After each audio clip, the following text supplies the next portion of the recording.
Sex, porn, love addiction is all about self soothing to manage your emotions. It got set up back in the childhood development years. It's just not about sex, it's not about porn. It's all about the repeated use has set up the physiology to crave those dopamine, serotonin, oxytocin, self manufactured drugs in the body. It's impacting women, men, children aged 10 to 75 across all the age ranges, the sexes, the cultures, the professions.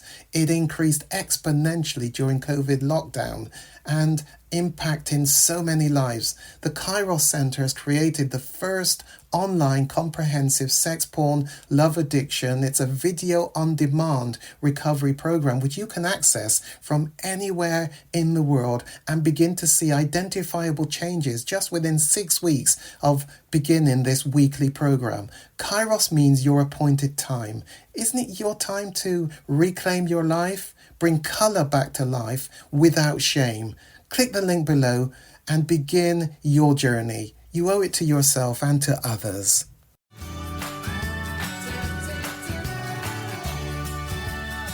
I mean, what are some of the key impediments that you've seen that would affect a man having, a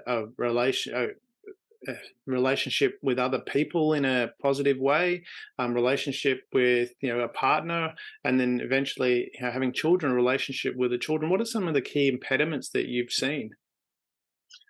A significant one is the bonding with that male role model, that male caregiver. We use the word caregiver because it's not always a biological dad.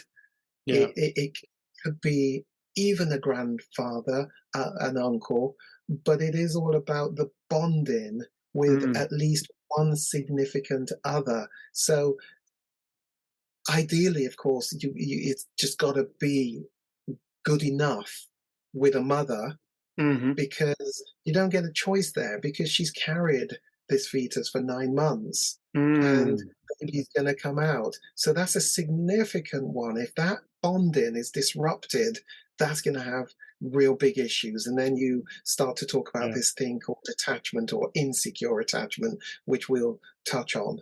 But the role of the father is really significant, because a mother who is feminine cannot replicate the masculine role. As much as she tries to do what she can do, she can't replicate the masculine.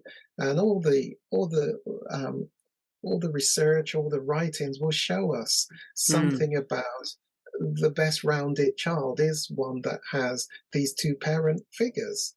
Um, Probably not rocket science, but we do our best in the society that we have with a single parent. It's not a criticism, we do our best. But really, what I'm saying is a lot of what I do is to help individuals where those impediments back there in childhood are now having adverse impacts in their adulthood, in how they're trying to do life, trying to do relationships with others, and they realize something's amiss. mm. So from that side of things, I mean, you talk about, you mentioned it earlier about the masculine role, and there's some information out there about and questions about whether it's actually we're taught this role and we're taught to be masculine, or whether it's part of our DNA, our genetic makeup, that the males, I can't remember which has the Y chromosome. I think it's the males. That we that it's that actually makes us, or testosterone that makes us that little bit more aggressive, a little bit more masculine, so to speak. Um, is it, in your opinion, is it something that's learnt, or is it something that is part of the genetic makeup of what makes a male a male? This is so tricky and difficult for me to answer, because the minute I answer it, I've alienated a significant number of your listeners, because we have I transgender, we have all the shifts, and so I walk into a minefield the minute I go near it with a mm, disparity of different views. So I'm gonna, for 20 odd years of my life back in the past, I was a lawyer. yeah. I know that. Okay. So there's a Now level it's of becoming clear. diplomacy. There's a level of diplomacy in the Okay. question that causes me to say, look, I want anyone and everyone to become the best that they can be. The minute I Mm, join your discussion, some folks are going to hear it and be alienated because they disagree with my view. Um, and so I sidestep it purposely by mm, saying it's a discussion which lots of us should have around the dinner table, but I don't have the answer to it. The rights, the wrongs, the how we get.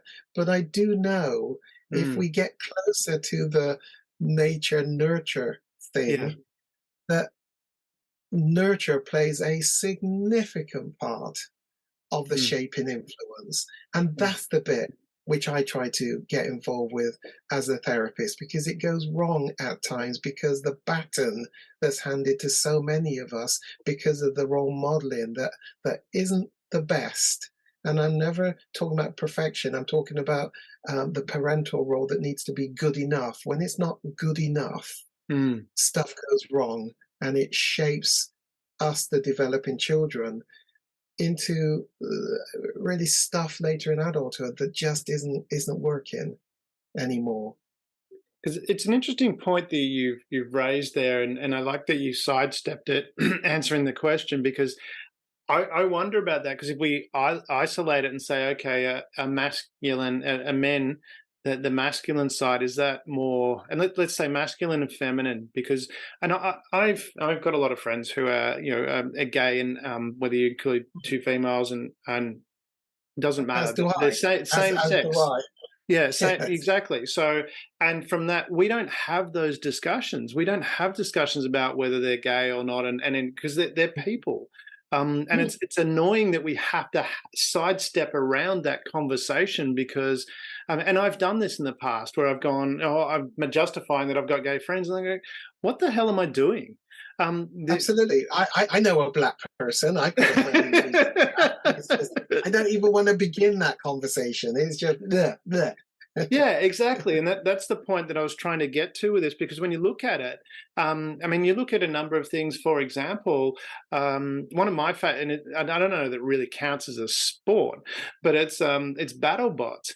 But I look at that, and there's so many wonderful female engineers in there competing just as equally with all the guys. Now, obviously, but it's not really they're not out there studying each other. Um, And yet there's uneven pay well, I'm not sure for what the they're same paid or how skill. that works. But from that, on that side of things. But what I'm looking at is there's an element of aggression from the women. And even if you look at, say, the UFC, I mean, there's some pretty aggressive women in there. So if we're putting it on that side of things, and that's where I'm wondering, is it something that's learnt or is it something that's taught? Because when you flip the coin, you go, well, okay, there's a bunch of women out there that will get into an octagon and snot the crap out of each other, and there's a They big have lineup of people to do that. They have to be. They have to be. Forgive this expression. It's the man's world. Well, Mm, it certainly used to be. I'm not sure about it now, but it's like they have to be to survive. mm, Now, what I'm thinking about, you use the engineers. I use the area of the lawyers yeah. because that's an area that I trained in and then I thought you worked didn't in. want to alienate people. You're talking about lawyers here. I yeah, but well, they're fair game. They're fair game. They're fair Well, game. because what isn't it what Um, they say that 99% of the lawyers give the rest a bad name? So, Oh, come back. Let me bring you back. Stop it. Stop bashing us. I'm an ex-lawyer, but the point I make is in order to survive in this profession mm, of the solicitor, of the barrister, mm, and aspiring get, there's something that you almost have to become even mm, if personality isn't that way inclined, you have to become. So I get it where the female engineers, it's a perception, but they have to go with the perception almost if they're going to survive in that mm, sector. That's how it's been set up. And if mm, you are going to get on and aspire through the echelons of promotion, etc., you got to you got to go into the mold. And I see the lawyers. I became a mold, a lawyer. I mm, learned to perform in court. yeah. I was never comfortable being at a party where this gregarious wife that I have wants me to get up and dance and chat to people and say hello, who are you? And it's just, Mm. oh no. I just want to be in the back room with one other person while you guys dance and such. But I could perform in court in Yes. front of an audience. But that wasn't my natural. I learned how to do it. But in my social, just one person, please, in the Mm. back room.